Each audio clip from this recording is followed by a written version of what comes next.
మంచిర్యాల జిల్లా భీమారం మండలంలో ఆందోళన నెలకొంది. పోలంపల్లి గ్రామంలో ఇందిరమ్మ ఇళ్లు జాబితాలో తమ పేరు తొలగించారని పురుగుల మందు బాధితులు నిరసనకు దిగారు. తమ పేరు లిస్టులో ఉన్న కావాలని తొలగించారని నక్కా రమేష్, సుందిల్ల వెంకటేష్ తెలిపారు. అనంతరం స్థానిక గ్రామ పంచాయతీలో గ్రామ కార్యదర్శితో వాగ్వాదానికి దిగారు బాధితులు.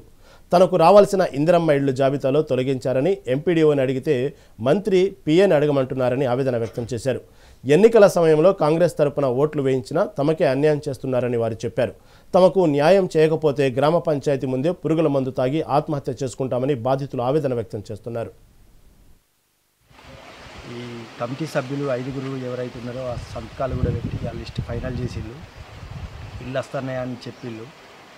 ఇల్లు శాంక్షన్ అయినాక ఎంపీడీఓ సార్ ఆఫీస్లో ఏం జరిగిందో 2 పేర్లు నక్క రాజశేఖర్, సుందిల్ల వెంకటేష్ ఈ 2 పేర్లను డిలీట్ చేసి అధికారులు గ్రామ పంచాయతీ సెక్రటరీ ఉన్న ఎంపీడీఓ సార్ ఈ 2 పేర్లను డిలీట్ చేసి లంచం తీసుకొని వేరే ఫస్ట్ లిస్ట్లో లేని పేర్లను ఇప్పుడు ఇల్లు ప్రొసీడింగ్ ఇవ్వడం జరిగింది.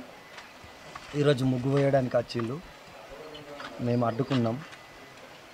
మందు తాగైనా చనిపోతాం, ఎందుకంటే మా పేర్లు ఫస్ట్ లిస్టులో వచ్చినాయి.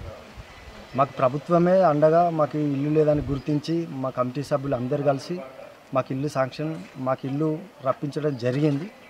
అయినా అధికారులు కొంతమంది లంచాలకు పాల్పడుతూ డబ్బులు తీసుకుంటూ మా పేదరికాన్ని గుర్తించకుండా వాళ్ళు డబ్బులు తీసుకొని మాది పోలంపల్లి నక్క రమేష్, నాది మండలం భీమవరము, జిల్లా మంచిర్యాల.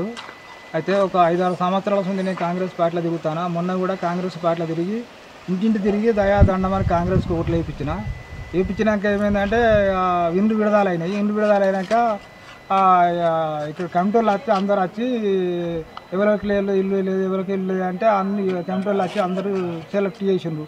గిళ్ళకి ఇవ్వాలి, గిళ్ళకి లేవద్దు, గిళ్ళకి ఉండాలి, గిళ్ళకి పార్టీలో పనిచేసిన గిళ్ళు వాళ్ళందరికీ ఇవ్వాలని సమానం చేసి కమిటీలు వచ్చి తీర్మానం చేసి నా ఫస్ట్ లిస్ట్లో మా పేరు రాసిండ్రు.